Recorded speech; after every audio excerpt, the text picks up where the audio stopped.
지난주에 우리가 오병이어 사건을 다루지 않았습니까? 이 사건을 다루면서 우리는 우리의 신앙적 행위들, 또 신앙의 열심들이 구원에 절대로 기여할 수 없다라는 것을 나누었습니다. 신앙의 열심, 행위가 우리 구원에 절대로 기여할 수 없는 오병이어에 불과하다라는 것을 들었다라는 거죠. 그것에 대해서 질문이 있을 거라 예상을 해서요, 그것과 연장된 설명을 하고자 합니다. 자, 오늘 본문은 기독교 구원에 있어서 매우 핵심적인 두 가지를 진술을 합니다. 그 첫 번째로는 사람이 의롭게 되는 것에는 행위 언약으로 대표되는 율법이 아무런 역할을 하지 못한다. 율법의 무용론을 말하죠. 바울은 16절에서 율법의 무용론을 말하기 전에 15절에서 우리는 본래 유대인이 아니요 이방 죄인이 아니로되 라고 말합니다. 이 말은 본래 유대인들이 어떤 우월의식을 가지고 이방인들과 자신들을 차별할 때 사용하는 말이었습니다. 유대인은 자신들이 율법에 어느 정도 순종한다라는 것으로 이방 죄인보다 한참 앞에 서 있는 자들이라고 여겼습니다.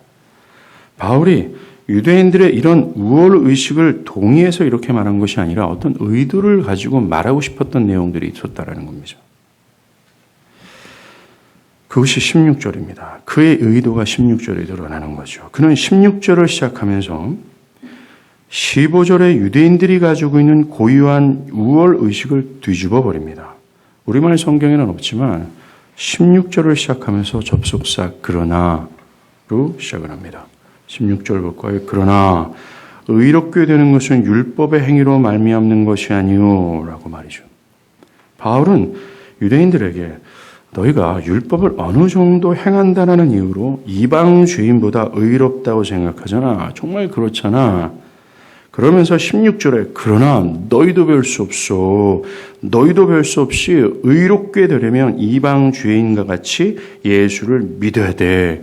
라는 것을 말하고 싶어서 15절을 말한 거예요. 지금껏 유대인들은 율법을 지키는 자신들이 율법이 없는 이방인보다 우월하다고 생각을 했습니다. 그런데 바울은 율법을 알고 그것을 지킨다는 그것이 하나님 앞에서 절대로 의가 되지 못하는 것이고 결국 이방인과 유대인 모두가 믿음이 아니면 길이 없는 똑같은 죄인임을 말하고 싶어하는 겁니다. 매우 과격하게 유대인들의 우월의식을 끌어내리고 있는 거예요. 이방인보다 자신이 우월하다고 주장하면서 그들보다는 조금 앞서 있다라고 하는 유대인들을 출발선으로 끌어내리고 있는 겁니다. 유대인이나 이방인이나 모두 죄 아래에 있는 본질상 같은 선상에 있는 자들이라고 그것을 전제로 뭔가 시작하려고 하는 거죠.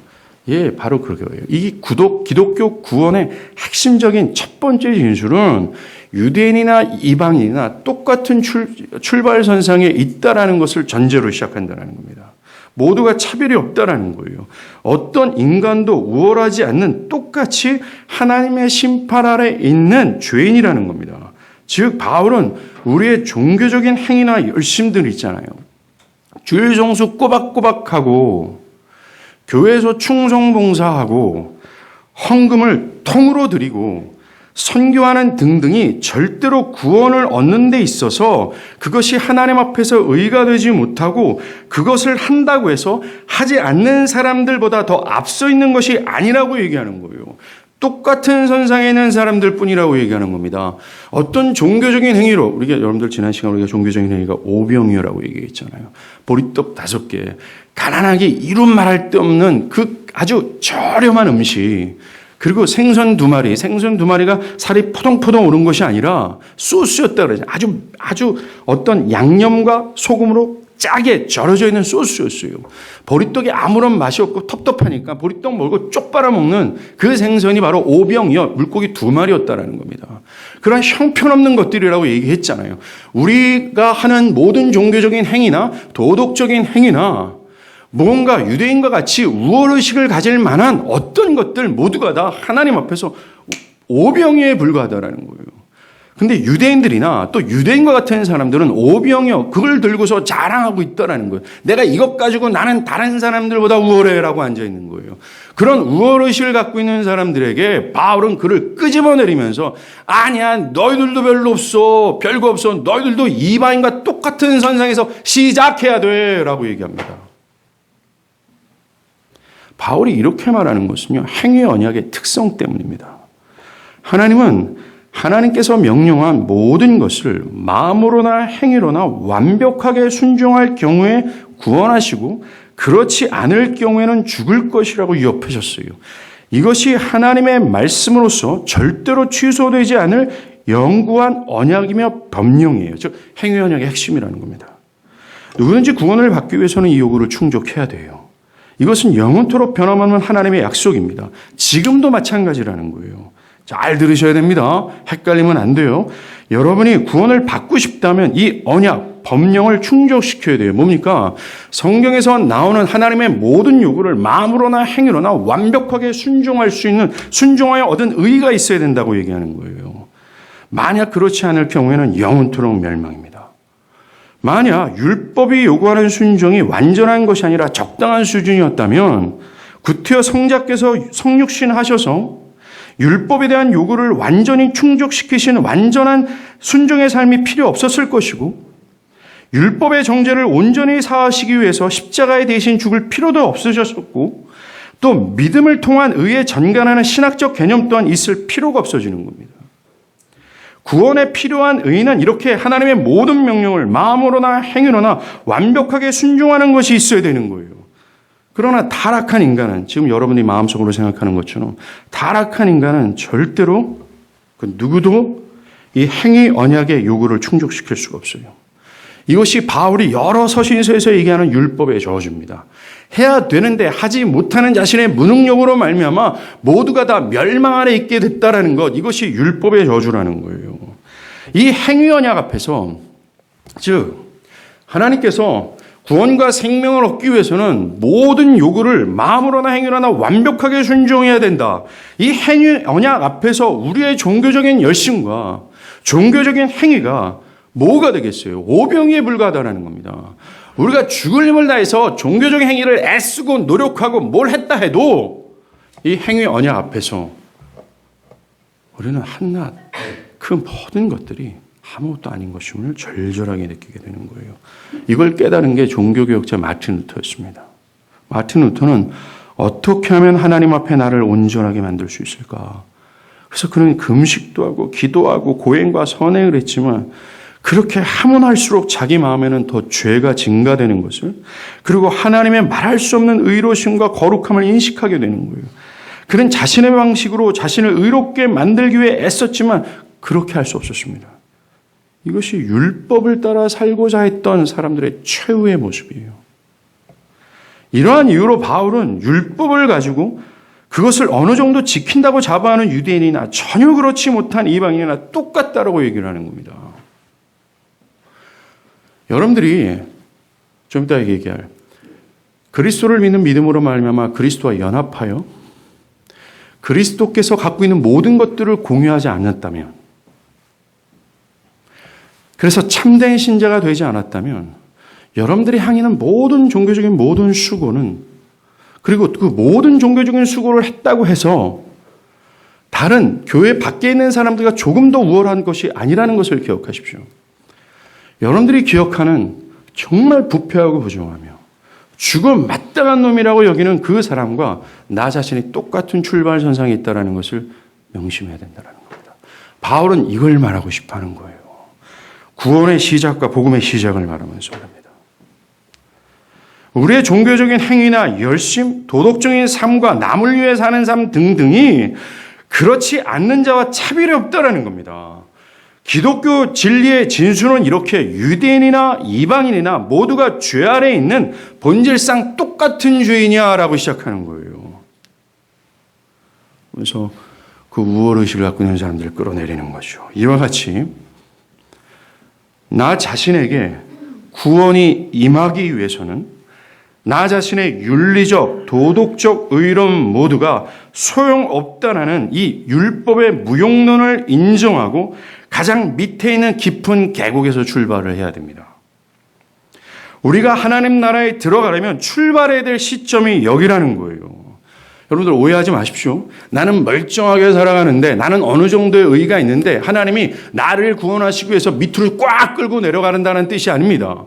나는 본래부터 가장 깊은 계곡에 있었고, 나의 본래부터 부정하고 부패한 행위 언약에 미치지 못하는 죽어마땅한 죄인이라는 사실을 하나님께서 그저 폭로해 주심으로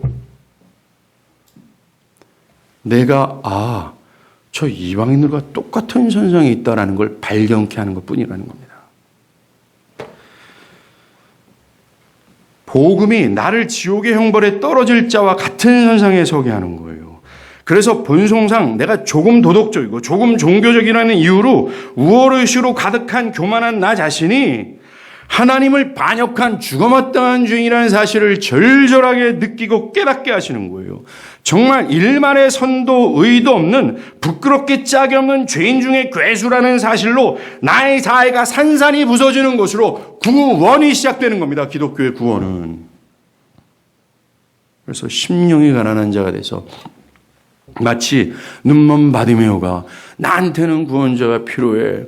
이 온 땅이 팔레스타인 지역에서 나의 이 율법의 저주를 받아 눈먼 장님이 된 나의 눈을 뜨게 할 의원이 한 명도 없어. 나는 정말 구원자가 필요해. 그 구원자를 갈망케 하는 선상에서 시작돼야 되는 거예요. 이것이 하나님 나라로 들어가기 위한 시작점입니다. 우리 모두는 성령의 강압적인 손에 의해서 끌어내려짐을 당해야 돼요. 그리고 성령은 우리들에게 너도 별 수 없어. 믿어야 돼. 라고 말씀해 주셔야 됩니다. 정말로 지금까지 살아왔던 나름대로 종교적인 업적이 있죠. 아마 여러분들 4명 가운데 있을 거라 저는 생각합니다. 특별히 교회 생활을 좀 오래 했던 분들 안에. 특별히 남들보다 조금 어떤 종교적 행위가 탁월함을 보일 만큼 정도의 어떤 모습을 갖고 있는 분들에겐 이 종교적 행위나 종교적 자신의 열심을 향한 어떤 자기의의가 분명히 있다는 것을 우리는 부인할 수가 없어요. 그런데 어느 날 성령이 지금 바울이 말하는 것, 우리는 본래 유대인이 아니오 이방 죄인이 하르되 사람이 의롭게 되는 것은 율법의 행위로 말미암는 것이 아니다. 성령이 우리의 뒷덜미를 잡고 꽉 끌어내어서 나의 본성과 본연의 상태를 드러내 주셔야 되는 겁니다. 그래서 나의 옛자가 다 탈탈 털리고 일만의 자랑할 수 없는 부끄럽기 짝이 없는 자신 존재를 밝히 깨닫는 것으로 시작이 되어야 돼요. 이것이 우리 선조들이 그렇게 강조했던 복음적 겸손입니다. 이게 뭐예요? 복음적 겸손은 겸손해야 되니까 겸손한 것이 아니라 겸손할 수밖에 없어서 겸손하는 겁니다. 내 안에 그 어떤 의도, 선도 드러내거나 자랑하거나 다른 사람들은 내세울 것이 아닌 오병이어라는 사실을 절절하게 느꼈기에 결코 오만방자한 신자를 신자라고 말하지 않습니다. 자신의 우월한 종교적인 행위와 열심을 손을 들고서 휘저으며 이것을 자랑하는 자를 신자라고 결코 말하지 않는다는 겁니다. 심지어 자신의 종교적 열심과 행위를 자랑하고 그것을 근거로 자신을 판단하는 자가 결코 아니라는 거예요. 내가 이 정도 무엇을 했고 무엇을 안 했다는 문제로 교만해지고 무엇을 하고 무엇을 안 했다는 문제로 다른 사람을 정죄하는 것이 신자가 아니라고 얘기하는 거예요. 신자는 이 행위 언약 앞에서 자신을 절절하게 깨닫는 자들이에요. 정말 성령께서 끌어내림을 당함으로 말미암아 저 이방 저렇게 죽어마땅한 괴수들과 내가 똑같은 선상에 있는 자랑할 것이 전혀 없는 죄인이구나라는 것으로 시작한 것을 정확하게 깨닫는 자가 신자라고 얘기하는 겁니다. 신자 왜 이렇게 교만해요?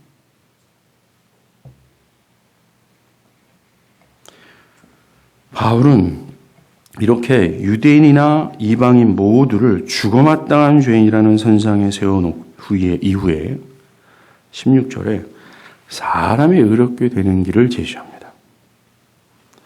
사실 이 출발선상에 딱 서보지 않는 사람들은요, 사람이 의롭게 되는 이 길, 이게 복음이잖아요.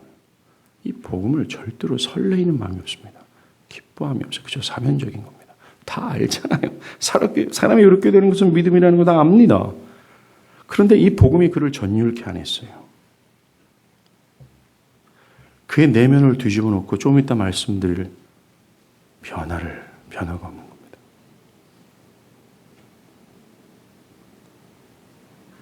바울은 사람이 의롭게 되는 길을 제시하면서 오직 그리스도를 믿음으로 의롭다함을 얻으려 함이다 라는 은혜 언약을 말합니다. 이것이 죄인이 구원을 받을 수 있는 유일한 길이에요. 바울은 오직이라는 매우 편협적이고 독선적인 표현을 하면서 이 길뿐임을 강조해요. 교회 역사에서 복음의 능력으로 깨어 있었던 교회들마다 이 오직을 잃은 적이 없습니다. 그리고 여러분들이 시간 속에서 하나님을 아는 지식이 더해지고 나를 아는 지식이 동반되어서 우리가 계속해서 살아갈 때 여러분들은 정말 오직 이 길뿐이구나. 사람이 의롭게 되는 길은 이것밖에 없구나라는 사실에 동의하고 또 동의하게 될 거예요. 그렇다면 믿음과 의롭게 되는 것이 어떤 관련이 있는가라는 겁니다. 여러분들은 아십니까? 우리가 믿는다는데 의롭게 된다는 것이 뭘까? 우리가 예수를 믿음으로 의롭게 된다는 그것이 뭔가? 이것이 기독교 구원의 가장 핵심적인 부분을 차지하고 있는데 과연 이것에 대해서 여러분들은 설명할 수 있는가? 올바른 지식을 갖고 있는가? 한번 묻고 싶습니다. 이 믿음과 의롭게 된다는 단서는 16절의 진술에 있어요. 16절에 사람이 의롭게 되는 것은 오직 예수 그리스도를 믿음으로 말미암는 줄을 알므로 그리스도를 믿음으로써 의롭다함을 얻으려 합니다. 여기에서 믿음으로 의롭다함을 얻으려 합니다가 바로 그겁니다.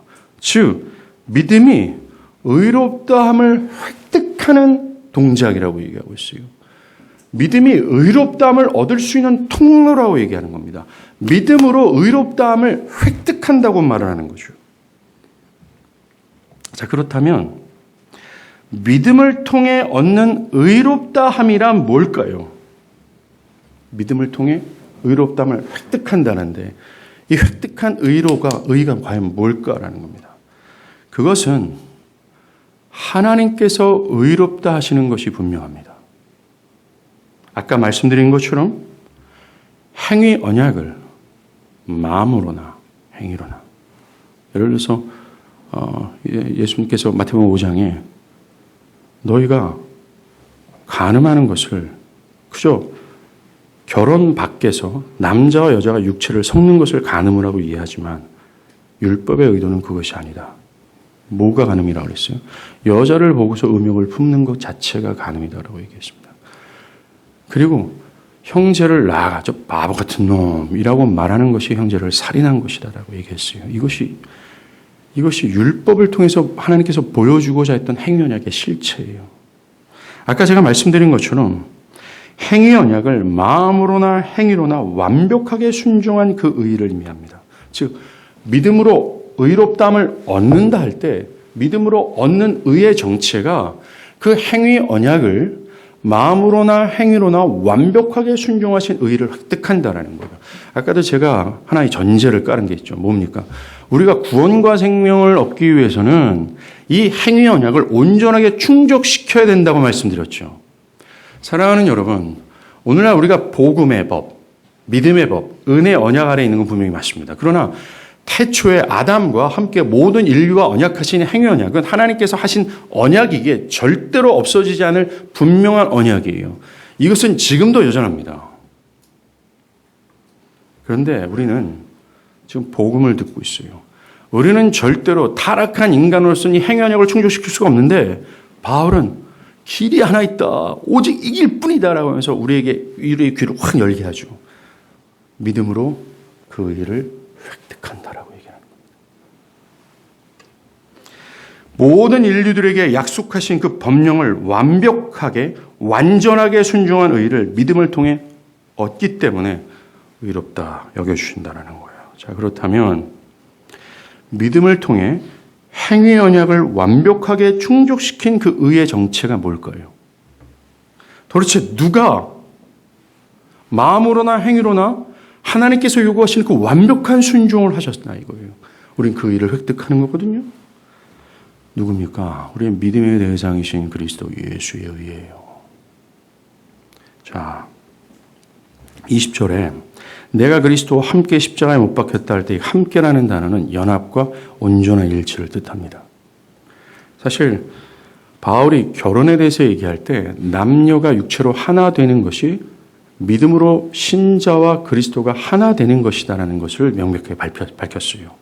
이겁니다. 신자는 믿음으로 그리스도와 연합하여 그리스도와 완전히 하나가 된 영적 결혼으로 들어가게 됩니다. 그래서 육신의 결혼으로 남편과 아내가 모든 것을 공유하듯이 영적인 결혼으로 그리스도와 믿는 자가 모든 것을 공유하게 돼요. 믿는 자는 먼저 그리스도와 결혼한 신부로서 자신의 모든 것을 그리스도께 드려야 됩니다. 부부가 서로 모든 것을 공유하는 것처럼요. 그런데 문제가 있죠. 믿는 자가 그리스도께 드릴 것은 온전히 죄악밖에 없다라는 거예요. 그러나 그 죄를 반드시 드려야 됩니다. 믿지 않는 불신, 교만, 음란, 분노, 거짓, 탐심, 악한 생각, 탐욕 등등 지금껏 하나님의 법을 어기고 자기 멋대로 살면서 지금 모든 죄를 드려야 되는 거죠. 심지어 조금 종교적인 행위를 조금 한다고 한다는 그거로 우월함을 갖는 이 교만하고 오만방자한 이 태도 또한 드려야 됩니다. 정말 부적절한 공이죠. 그러나 이것이 사실이에요. 우리가 드릴 수 있는 것이 죄밖에 없기 때문에 그렇습니다. 그리고 그것을 넘겨받으신 그리스도는 신부의 부정한 모든 것을 넘겨받은 그리스도께서는 그들이 받아야 될 모든 형벌을 대신 받으심으로, 즉 신부가 받아야 될 모든 하나님의 형벌을 대신 받으시고 그 죄값을 해결하셨다라는 거예요. 여러분들 2000년 전의 십자가 있잖아요. 그 2000년 전의 십자가를 보면서 예수님 불쌍해, 예수님 아프겠다 하면서 눈물을 흘리는 것이 우리의 자격이 아니에요. 우리는 그럴 자격이 없다라는 겁니다. 그렇게 눈물을 흘리며 뒤를 따랐던 여자들에게 예수님 뒤를 돌아보고 뭐라 그랬어요? 야, 너희가 나를 위해서 좀 우냐? 나를 위해서 울지 말고 너와 너희 자녀들을 위해서 울어. 이게 뭐예요? 지금 내가 짊어지는 십자가가 이 무시무시한 형벌 있잖아. 잔혹하게 정말 그 보이는 그 하나님의 어마무시한 이런 진노 있잖아. 이게 바로 너와 너희 자녀들이 받을 거야. 땅을 치며 울어. 라고 말하는 거예요. 그게 맞아요. 2000년 전에 십자가는 바로 내가 받을 하나님의 형벌이었어요. 행위 언약에서 벗어난 하나님의 말씀에 온전히 복종하지 못한 모든 인류가 받아야 될 하나님의 진노의 형벌이었다라는 겁니다. 이제 곧 그것이 보이게 될 거예요. 그리스도께서 다시 오실 때. 분명히 있게 될 겁니다. 슬피 울고 이를 갈아도 절대로 소용없는 하나님의 매서운 눈빛을 여러분들 그때 보게 될 거예요.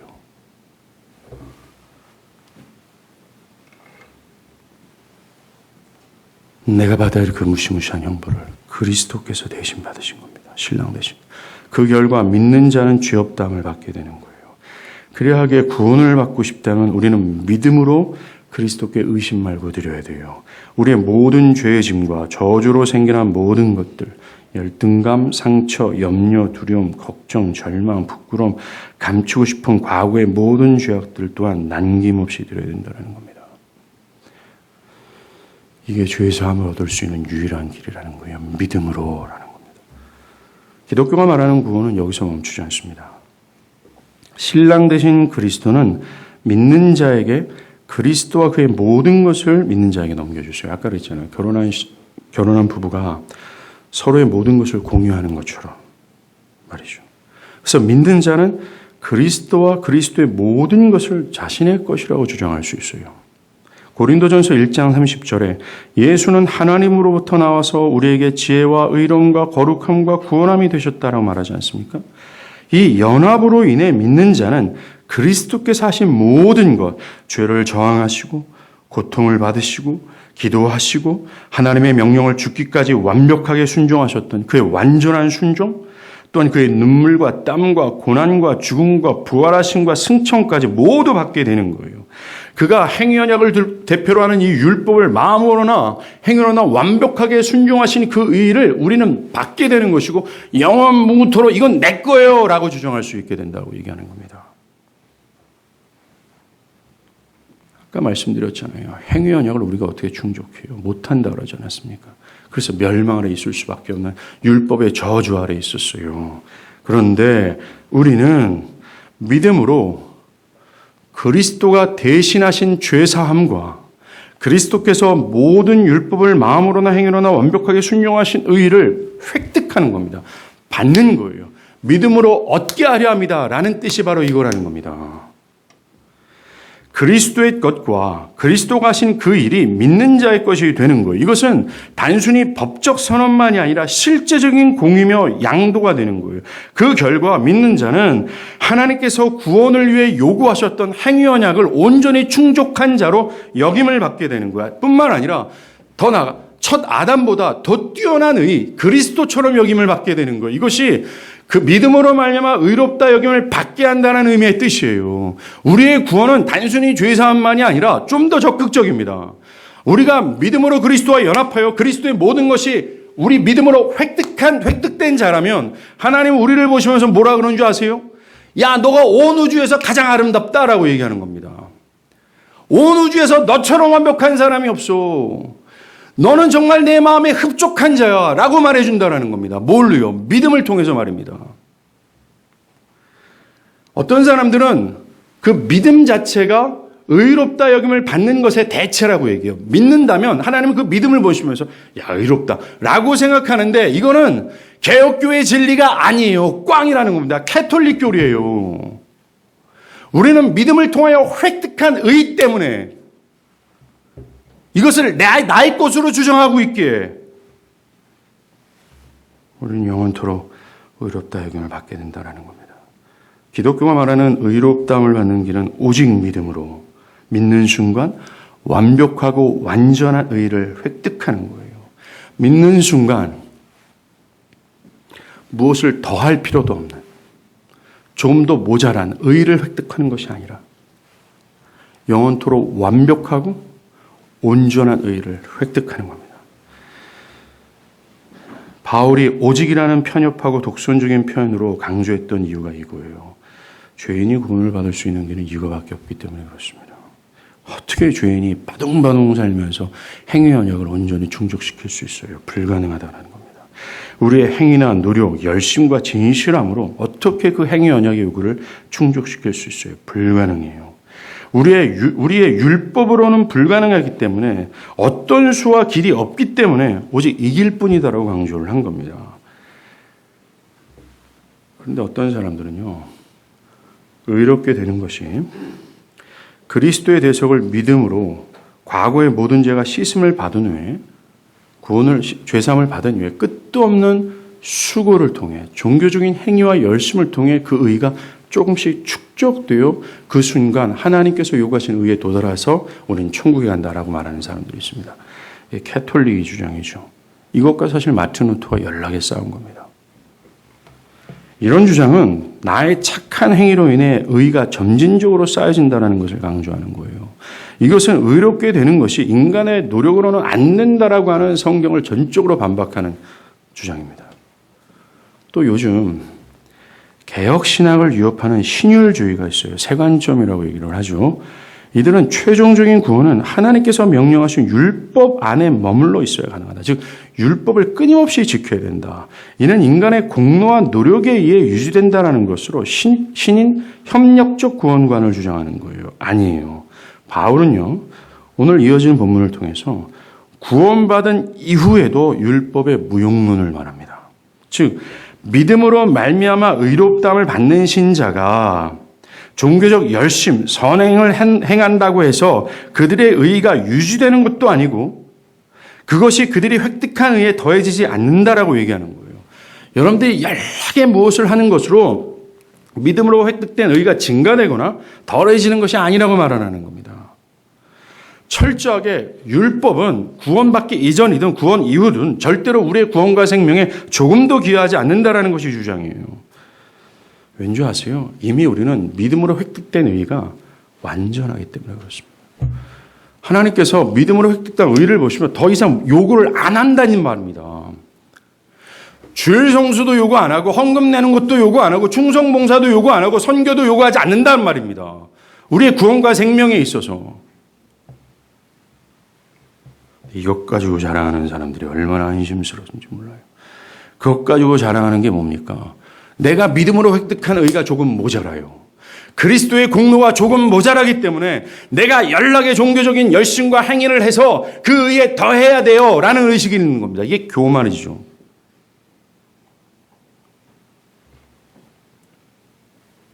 사도 바울은 19절처럼 내가 율법에 대해서 죽었다라고 합니다. 그것 때문에 그래요. 율법에 대해서 죽었다라는 말은요, 믿음으로 율법의 복종함으로 영생을 얻는 의무가 신자들에게 사라졌다는 겁니다. 그리스도와 함께 율법에 대해서 죽었기 때문에 율법에 대한 의무가 없어졌기 때문에 그래요. 율법도 믿는 자에 대해서 죽었기 때문에 더 이상 믿는 자를 정죄할 수 없다는 겁니다. 이미 신자는 믿음으로 완전한 의를 받았기 때문에 그래요. 영원히 지어지지 않을, 그리고 채울 필요도 없는 충분한 의를 받았기 때문입니다. 결론적으로 신자는 행위 언약을 대표로 하는 모든 율법으로부터 분리되었어요.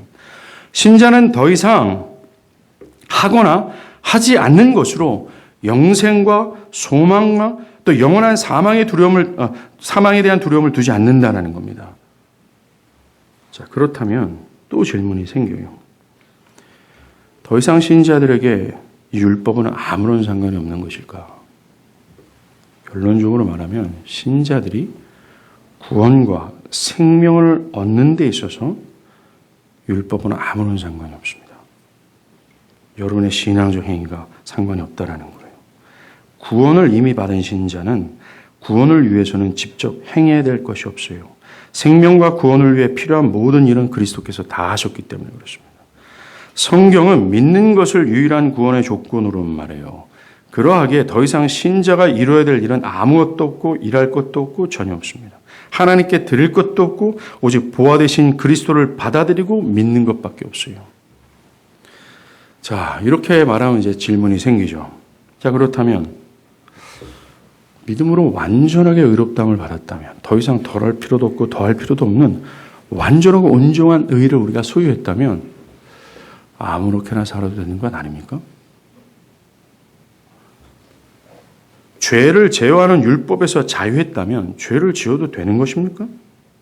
어떤 종교적 행위나 선한 행동이 할 필요가 없다면 할 필요가 정말 없지 않습니까? 나는 이미 더할 필요 없는 완전한 의를 가지고 있기 때문에 그냥 율법과는 전혀 상관이 없기 때문에 그냥 마음대로 살면 되는 것 아닙니까? 이런 질문의 답을 오늘 본문 바울이 17절에 써 있어요. 만일 우리가 그리스도 안에서 의롭게 되려 하다가 죄인으로 드러나면 그리스도께서 죄를 짓게 하는 자냐? 그럴 수 없다. 바울은요, 15절, 16절을 딱 말해놓고 이것을 들은 유대인들이 야, 그러면 믿음으로 완전한 의를 획득했다면 마음대로 살면 되지 않냐? 예배도 안 드리고 봉사도 안 하고 선교도 안 하고 그럼 내 멋대로 내가 편하게 살면 되지 않냐? 라는 사람들이 늘어나지 않겠냐? 방종주의로 빠지지 않겠냐? 이런 반론에 바울의 답변이 17절이에요. 결코 그럴 수 없다는 겁니다. 바울은 그런 반론을 여기다 끼워놓지는 않았지만 16절과 17절 사이에는 그런 반론을 제기한 게 있어요. 그것을 분명히 예상하고 바울은 말한 겁니다. 믿는다고 말하면서 방탕한 삶을 살아도 되는가? 결코 그럴 수 없다라고 답하는 거죠. 믿음으로 완전한 의를 획득했다고 더 이상 도덕적이고 윤리적이며 종교적인 삶을 살 필요가 없다는 말인가? 결코 그럴 수 없다는 겁니다. 믿음으로 의롭다함을 받았다고 제멋대로 살아도 되는가? 결코 그럴 수 없다는 겁니다. 우리가 율법에 대해서 죽었고 율법도 우리에 대해 죽었지만 구원을 받은 이후의 신자들에게 율법은 하나님을 너무나 사랑함으로 따르는 기쁨이요 마땅한 바가 된다는 겁니다. 구원과 생명을 얻기 위해 할 일은 절대로 없지만 이미 받은 구원과 생명의 열매와 감사로서 할 일이 많다는 거예요. 우리는 선행을 해야 되고 그리스도의 뒤를 따라야 돼요. 그러나 이것으로 영생을 얻는 것은 결코 아닙니다. 선행을 하고 인내하고 고난을 감수하면서 심지어 죽기까지 그리스도를 따라갈 수도 있어요. 하지만 이것들 때문에 내가 의롭다함을 받은 그것에 뭔가 더해지거나 덜해지지 않는다는 겁니다. 신자가 그러한 삶을 살아가는 것은 하나님께서 우리를 의의 나무로 그의 거룩한 시냇가에 심으셨기 때문에 그래요. 거룩한 시냇가에 심겨진 신자는 그의 삶의 거룩한 시냇물에서 주는 양분을 먹고 흡수하여서 거룩한 열매를 맺게 되는 거예요. 즉 자원하고 기뻐하는 마음으로 율법을 따르고 그것에 순종하기를 애쓰게 된다는 겁니다. 하나님은 그리스도의 피로 오직 믿음을 통해서 우리를 구속하셨어요. 거룩한 시냇가에 우리를 의의 나무로 빡 심으셨습니다. 그리고 하나님은 우리가 그 의의 시냇가에 뿌리를 내려 열매 맺기를 원하셨어요. 그 열매의 결과가 바로 거룩입니다.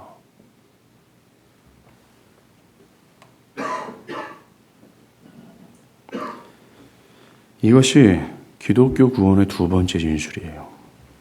우리의 구원과 생명을 얻는 데 있어서 율법은 절대로 무용하지만, 그리고 구원 이후에도 율법이 우리의 구원에 기여할 수 없지만, 구원받은 신자의 삶에서 율법을 따르는 것은 자연적인 열매다라는 겁니다.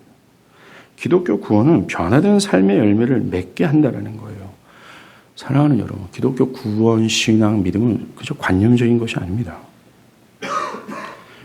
구원과 신앙은 그 사람의 사고와 사상을 변화시킬 뿐만 아니라 그의 행동, 사람들과의 관계, 그 외에도 사람의 총체적인 것을 지속해서 변화시켜요. 율법의 모든 요구를 충족하기를 바랄 뿐만 아니라 그것에 상회하는 삶을 살아갑니다. 한마디로 거룩을 추구하죠. 사실 오늘날 사람들이 거룩에 대해서 상당히 무관심하죠. 교회 안에서 구원받은 신자라고 하는데 이 거룩에 대해서 분투함이 없습니다. 거룩은 그죠? 현대를 살아가는 나에게 굉장히 무엇인가 올가매고 무거운 짐처럼 느껴지는 게 현실입니다. 그러나 참되게 여러분들 한번 보세요. 행위 언약 앞에서 자신의 죄악됨을 절절하게 깨닫고 내가 어찌해야 되는가라고 할 때 오직 예수를 믿음으로 의롭다함을 획득할 수 있어라는 복음을 듣는 자, 그것 때문에 전율하고 기뻐하는 자가 어찌 그리스도를 따르고 하나님의 말씀에 복종하는 것이 기쁨이 되지 않겠어요? 어떤 사람들은 기독교의 구원을 진리에 대한 학습이면 충분하다고 생각합니다. 성경을 연구하고 학습하며 몰랐던 진리 체계를 담아내는 것으로 여기는 거예요. 그래서 더 좋은 설교, 더 분명한 교리를 찾아다닙니다. 문제는 그 자체를 기독교 신앙으로 생각하는 거예요. 그들의 삶은 냉랭하고 비판적이고 자신이 다른 사람들이 모르는 진리 체계를 가지고 있는 것으로 우월한 의식을 가지고 있어요. 그러면서 삶에서 거룩에 대한 부담이 전혀 없습니다. 거룩에 대한 갈망도 없어요. 복종도 없습니다. 자기가 멋대로입니다.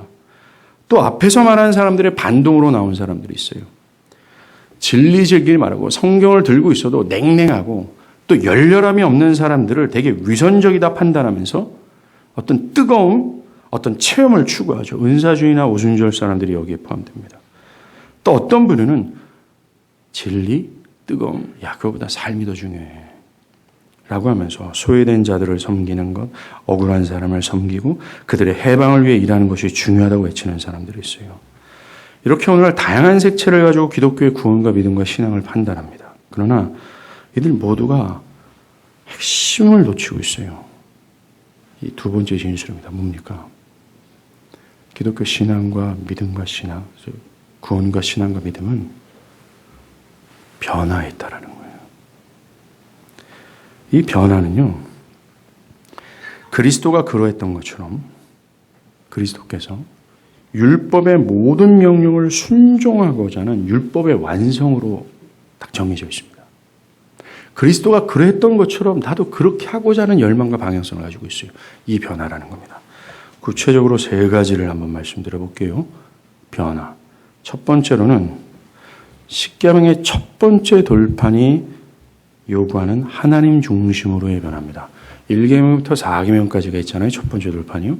그 1계명부터 4계명까지의 가장 중점적인 요구는 바로 하나님 중심이라는 거예요. 나 외에 다른 신을 두지 말라는 것. 이 돌판은 자신의 모든 견해나 정신, 지금까지 살아오면서 축적된 삶의 경험에서 터득된 지혜나 지식 모두를 하나님 앞에서 다 굴복시켜서 하나님의 말씀에 온전히 복종하고자 하는 변화를 요구하는 겁니다. 정말로 하나님의 말씀이 자기의 최고의 권유가 되어 나를 움직이는 거예요. 그전에는 자신의 견해에 따라 삶이 움직여졌거든요. 내 생각에는요, 내 견해로는요, 등등이요. 여러분들, 정말 하나님을 모르는 사람들의 특징이 중에 하나가 뭐냐면요. 자기 생각과 자기 견해대로 자기가 삶을 살아간다는 겁니다. 무슨 얘기를 해도요, 내 견해는요, 내 생각으로는요, 하나님의 말씀을 주장창 말하고 또 말해도 그것 말고 내 생각은요, 목사님이라고 얘기하는 거예요. 신앙은 성경에서 이렇게 얘기한대요. 구원은 성경에서 이렇게 말해요. 라고 해도 그 말을 딱 듣고도 제 생각에는요, 그러면서. 때론 돈이 삶을 움직였습니다. 더 많은 연봉, 더 좋은 집과 넓은 집, 나의 유익을 극대화할 수 있는 쪽으로 움직여졌거든요. 그런데 기독교 구원은 그 모든 것을 배설물처럼 여기게 하고 하나님의 뜻과 나라를 중심으로 살게 하는 거예요. 그것을 위해 내 물질, 시간, 심지어 생명마저도 부인하는 겁니다. 그 외에도 나를 움직였던 사람, 가족, 미래의 계획 등등이 나의 중심에서 사라지고 온전히 하나님 중심이 되어 살아가는 겁니다. 정말 이 사람은 하나님이 없으면 결코 살 수가 없어요. 어떤 생존권을 걸고 목마른 사슴이 시냇물을 찾는 것처럼 하나님을 찾는 자가 되는 겁니다. 이런 사람들은 성경의 기록에 많아요. 시편 63편 1절에 내가 간절히 주를 찾되 물이 없이 마르고 황폐한 땅에서 내 영혼이 주를 갈망하며 내 육체가 주를 앙망하나이다. 이렇게 기독교의 구원과 믿음은 십계명 첫 번째 돌판이 요구하는 온 마음과 뜻과 정성을 다해서 하나님을 사랑하는 것으로 변화가 되는 겁니다. 이게 실제가 돼요. 절대로 사변화되거나 우리 내면에 사장되지 않아요. 이것은 돌출합니다. 두 번째, 기독교 구원과 믿음은 십계명의 두 번째 돌판이 요구하는 이웃을 사랑하는 변화를 갖습니다. 이웃을 사랑하는 거죠. 이 변화는요, 첫 번째 돌판이 적용된, 하나님 중심이 적용된 자에게 나타나는 자연적 열매예요. 매우 냉랭하고 냉정한 사람이 따뜻한 사람으로 변화됩니다. 어려운 이웃과 교회에 대해서 긍휼히 여기는 마음을 갖죠. 무엇보다 사람과 관계를 가지면서 우리가 대체적으로 사람 관계를 어떻게 맺나요? 저 사람이 나에게 유익이 될 만해요. 그럴 때 우리는 그를 사랑합니다. 나의 의가 여기선 드러날 수 있어요. 그럴 때 우리는 그 판을 택하죠. 철저하게 자기 유익의 극대화를 위하여 선택하고 결정하죠. 사람 또한. 그랬던 그들이 원수도 자랑하게 되는 거예요. 사람을 차별했던 사람이 모든 사람에 대해서 넉넉해지는 겁니다. 별로 다른 사람을 배려하지 않고 내 맘대로 살았던 사람이 다른 사람을 배려하고 생각하며 사는 거죠. 왜 그런 줄 아십니까? 그가 그리스도의 신적 성품을 담아냈기 때문에 그래요. 아까 저 20절 잠깐 설명했죠. 우리는 그리스도와 연합했어요. 그래서 그리스도의 신적 성품 또한 획득하게 됩니다. 그걸 공유하게 돼요. 비록 죄의 몸을 입고 있는 한 이 신적 성품이 온전하게 드러나지 않지만 신자들은 이것을 드러냅니다. 갈라디아서 5장 22절 23절에 성령을 따라 행할 때 나타나는 성품이 있어요. 사랑, 희락, 화평, 오래 참음, 자비, 양성, 충성, 온유, 절제. 이 모든 나열이 그리스도의 성품이거든요. 특별히 고린도전서 13장에서는 이런 신적 성품, 12장에서는 이런 신적 성품의 원인이 사랑이라고 말합니다. 사랑은 오래 참고, 사랑은 온유하며, 시기하지 아니하고, 사랑은 자랑하지 않고, 교만하지 않고, 이 모든 것을 담은 이 사랑이 신적 성품을 뿜어내는 원천이라고 말하고 있어요. 성령을 따라 행할 때 나타나는 이 모든 신적 성품의 합이 사랑이라 할 수 있습니다. 이렇게 믿음으로 변화된 삶은요, 하나님을 사랑하고 이웃을 사랑하라는 율법을 충족시킬 뿐만 아니라 그것을 향하고 그것에 상의하죠. 그 사람이 내가 아무리 믿었다 할지라도 진리를 떠들어댄다 해도 사랑이 없으면 모두 거짓말입니다. 진리를 말하는데 찬바람이 불고 그건 아무것도 아니에요. 아무리 예언을 하고 산을 옮길 만한 믿음이 있다 해도 사랑이 없으면 그는 거짓된 자예요. 거룩한 시냇가의 의의 나무로 심겨지지 않은 유선자며 거짓이라는 겁니다. 앞에서 말한 이 변화, 하나님 중심과 이웃을 사랑하는 이 변화의 저변에는 자기 부정이 있어요. 여러분들 한번 생각해 보세요. 철저하게 자기 중심성이잖아요. 죄인의 특징이. 자기를 주장하고 자기를 드러내며 자기를 고집하는 철저하게 자기 중심이잖아요. 이를 악물고 자기 중심. 심지어 하나님마저도 끌어당기면서 내 중심을, 내 욕구와 내 어떤 목적을 성취하고 올 정도로 지독스럽게 자기 중심적이잖아요. 이런 자아를 가지고 있는 사람들이 어떻게 하나님 중심으로 변화될 수 있어요? 이런 중심을 가지고 있는 사람들이 별 이득도 없는 거지 같은 사람들과 어떻게 관계를 맺고 그를 섬기고 사랑할 수 있겠어요? 도저히 불가능합니다. 사도 바울은 내가 그리스도와 함께 십자가에 못 박혔다 합니다. 십자가에 못 박힌 내가 뭐예요? 옛자입니다. 아까 말한 자기중심성에 똘똘 뭉친 고집스러운 옛자예요. 요게 죽어져야 되는 거죠. 요게 죽어져야 기독교의 구원이 나는 이 자연적인 열매가 그를 통해 보여지는 거예요. 여러분들이 진짜 신자인지는 이 변화를 통해서 증명돼야지. 여러분들이 진짜 신자인지는 신앙적 행위와 열심을 통해서는 아무런 가치가 없다는 걸 깨달으십시오. 그게 마태복음 7장에서 얘기했잖아요. 오늘날 경건의 모양은 있어도 경건의 능력이 없잖아요. 사람들이 이 사회와 교회를 보면서 냄새나고 혐오스럽게 여기는 이유가 뭡니까? 종교적 열심과 종교적 행위를 가지고 자기가 신자임을 과시하려고 하는 사람들이 득실거리기 때문이잖아요. 이 변화가 없는 겁니다. 하나님 중심과 이웃을 사랑하는 것.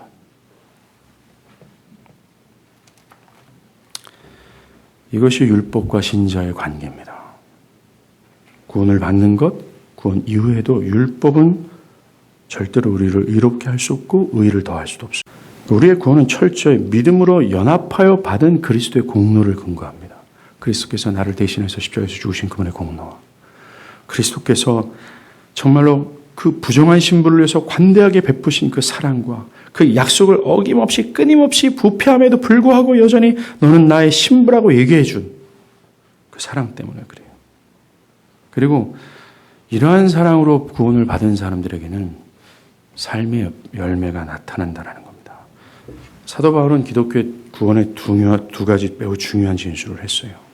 여러분들은 이제 이 진리 앞에 섰습니다. 여러분은 어떻습니까? 여러분들은 여러분들이 하고 있던 신앙적 행위나 열심을 자랑 삼지 않았습니까? 그 오병여로 부끄럽게 짝이 없고 초라하게 짝이 없는 것을 들고서 내가 이 정도의 인간이라고 과신한 적이 있다면 회개하기를 바라요. 그것은요, 그 옆에 있는 사람들이 상당히 큰 괴로움을 갖습니다. 여러분들 주변 사람들이요. 왜냐하면 그걸 통해서 사람들은 정죄를 받기 때문에 그래요. 그리고 여러분은 정말 행위 언약 앞에서 여러분들의 진실을 발견했나요? 내가 애쓰고 수고해도 하나님이 요구하신 의에 도달할 수 없다라는 것 때문에 그래서 나는 저 파멸과 형벌 아래 정말 죽어 마땅한 죄인이라는 사실에 두려워하며 정말 저 이방인과 똑같은 출발선상에 있구나 내가 어찌할꼬 하면서 참된 겸비함 나의 모든 것을 지금까지 자랑했던 모든 것을 부끄럽게 여기며 자랑할 것도 없고 일만의 선도 의도 없다라는 사실을 절절하게 깨달은 출발선상에 서본 적이 있으십니까?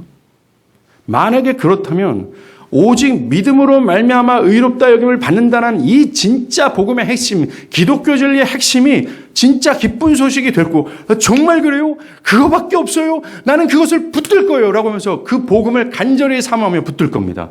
이게 나의 모든 생존권이라는 사실을 인정하면서 말입니다. 그리고 나 같은 죄인을 믿음을 통하여 의롭다 여김을 얻게 해준 그 하나님의 무궁하신 사랑과 긍휼에 전율하고 그것을 기뻐하면서 여러분들은 삶에서 이 십계명이 요구하는 두 가지 극적인 변화가 나타나게 될 거예요. 기도하겠습니다.